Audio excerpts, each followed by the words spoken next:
रामा हॉटेलसमोर भाजपा आणि उद्धव ठाकरे यांच्या पक्षाचे कार्यकर्ते एकमेकांसमोर भिडले. चपलांची फेकाफेक, लाठीचार्ज आणि बराच सगळा गोंधळ उडाला. या सगळ्या संदर्भात बोलण्यासाठी विधान परिषदेचे विरोधी पक्षनेते अंबादास दानवे आपल्यासोबत आहेत. काल तुम्ही आंदोलन केलं म्हणून आज भाजपने आंदोलन, काय प्रतिक्रिया? मला असं वाटतं आमचं आंदोलन महिलाच्या संरक्षणाच्या प्रश्नावर होतं आणि आम्ही पूर्णपणे पंतप्रधानाचा आदर केला, पोलीस यंत्रणेचा सुद्धा आदर केला. आंदोलनाच्या मर्यादा आम्ही पाळल्या. त्याच्याबद्दल मी प्रशासनाचे आभार मानलेला आहे, कारण प्रशासनाने आमचा आभार मानला. मग या सगळ्या गोष्टी लोकशाहीमध्ये होत असतात, कराव्या लागत असतात. आता आज तर काही आंदोलनाचं काही कारण नव्हतं भारतीय जनता पार्टीचं, मग आता भाजपचे कार्यक्रम इथं होणार नाही का? आदित्य ठाकरे साहेब तर हॉटेलमध्ये होते आणि खरं तर आम्ही पळवून लावलं त्यांना भारतीय जनता पार्टी. पण मला असं वाटतं ज्याला काही कारणच नाही, याचा अर्थ महिलांच्या संरक्षणाचा मुद्दा आम्ही मांडू नये असा होत असेल तर मला असं वाटतं भाजपला त्यांचा विचार लखला, तेवढंच मी म्हणेन. बरं, पण पोलिसांच्या भूमिकेबद्दल तुमचं काय मत आहे? कारण लाठीचार्ज या ठिकाणी करावा लागला होता. पोलिसांची भूमिका तशी मला पक्षपातीपणाची वाटलेली आहे, कारण खरं तर भारतीय जनता पार्टीच्या लोकांना आधीच प्रतिबंध करायला पाहिजे होता.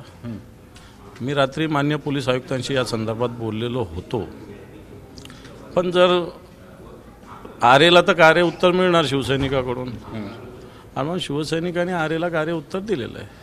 बरं, पण अशा घटना समोर येईपर्यंत म्हणजे एकमेकांच्या समोर यावे अशा काय परिस्थिती निर्माण झाली?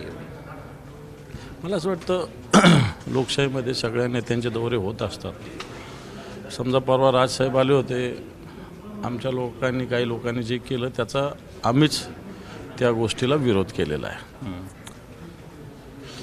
मला असं वाटतं तशाच पद्धतीनं जाणीवपूर्वक तुम्ही हे केलं आणि आम्ही हे केलं, आमच्या आंदोलनाची बरोबर थोडी ते करू शकतात. आमचं आंदोलन व्यापक भूमिकेतून होतं. मग कलकत्त्यात झालेली घटना असेल, आसाममध्ये झालेली घटना असेल, राजस्थानमध्ये झालेली घटना असेल, हाथरसमधील घटना असेल, याचा निषेध. आणि पंतप्रधानांनी या राज्य सरकार सक्षम नाही म्हणून पंतप्रधानांनी यांना चांगल्या पद्धतीने निर्देश द्यावे अशी आमची भूमिका आहे. बरं, असं काल जेव्हा तुम्ही आंदोलन केलं त्यावेळेस भाजपाने प्रति आंदोलन केलं नव्हतं. आज त्यांचं आंदोलन होतं, मात्र तुम्ही प्रति आंदोलन. आम्ही आंदोलन नाही केलं. तुम्ही मग करायचं ना, आंदोलनाची जागा काय हॉटेल आहे का? करायचं असतं. इथं क्रांती चौकात आंदोलन होतं, गुलमंडीवर आंदोलन होतं, TV सेंटरला होतं, तिथे आंदोलन करायला पाहिजे होतं. आंदोलन करायचं होतं. इथं काय हॉटेलसमोर? उद्या मी तुमच्या घरासमोर जाऊन आंदोलन करतं चालेल का?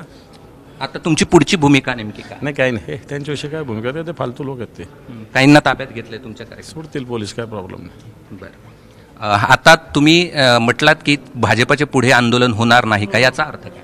याचा अर्थ जर तुम्ही अशा विरोध करणार तर आम्ही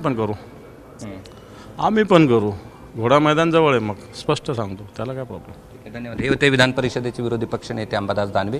यांचं म्हणणं आहे की आता पुढे भाजपाचे आंदोलन झाले तर तशाच पद्धतीने आंदोलन केले जातील आणि पोलिसांची भूमिका ही सरकारच्या बाजूने होती असं देखील त्यांनी म्हटलंय. कॅमेरामन धनंजय दारुंटेसह मी कृष्णा केंडे, ABP माझा, छत्रपती संभाजी.